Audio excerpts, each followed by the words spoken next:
તમારી પાસે છે તો તમારી પાસે બધું છે તો ખરું. હવે સર્વે ની ક્યાં પત્રખાંડો? સર્વે શું શેનું સર્વે? ઉલ્લુ બનાવવાનું, છાપામાં ફોટા પડાવવાનું. એમાં પાછા અર્જુન મોઢવાડિયા અને જીતુભાઈ વાઘાણી ને બધા ક્ષેત્રમાં જાય ગમ બૂટ પહેરીને. તમે એલા ફોરેનર છો?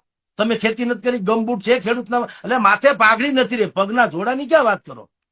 માથે પાઘડી નથી રહી એની, એના રૂમાલ ભીના થઈ ગયા. તમને ગમ બૂટ શું જશે? શું કામ તમારો પાયજામો ન બગડી જાય? હવે આવા તો મંત્રી થયા છે અને 3 જણા છત્રી લઈને ઉભા. હું શહેનશાહ છે? મંત્રી થઈ ગયા એટલે શું થઈ ગયું? તમારામાં કઈ એમાં છોગું આવી ગયું? બીજું કઈ? કાલ સુધી તો રખડતા હતા ચોરના માથાની જેમ. આજ વળી તમને છત્રી, તમને વરસાદનો છાંટો નડે નહીં એમ? તો અમારા હાથી 12 મહિનાની કમાણી તણાઈ ગઈ એનું હું?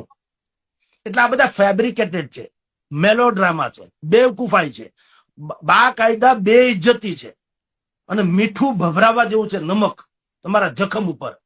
તમે એટલે પરળી ન કોઈ એક દી હાટું સર્કિટ હાઉસમાં જઈને બદલાવી લો તો તમારે ક્યાં પોતાનું કરવું છે?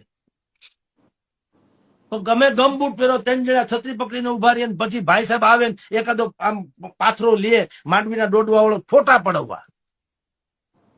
તમારા મામલતદાર શું કરવા રાખ્યા? પગાર ખાવા? ગ્રામ સેવક શું કરવા રાખ્યા? તમારે અહીંયા મત તમારે અહીંયા પેટીમાં નખાવવા હાટું? તલાટી મંત્રીનું શું કામ છે? એને રાખ્યા શું કરવા? 5-5, 6-6 આંકડાના પગાર છે ને આપો છો? પગાર તો અમારા કાળજામાંથી દો છો તમે, તમારા ખીચામાંથી દેતા નથી. તો એ રિપોર્ટ તમારી પાસે છે તો ખરા?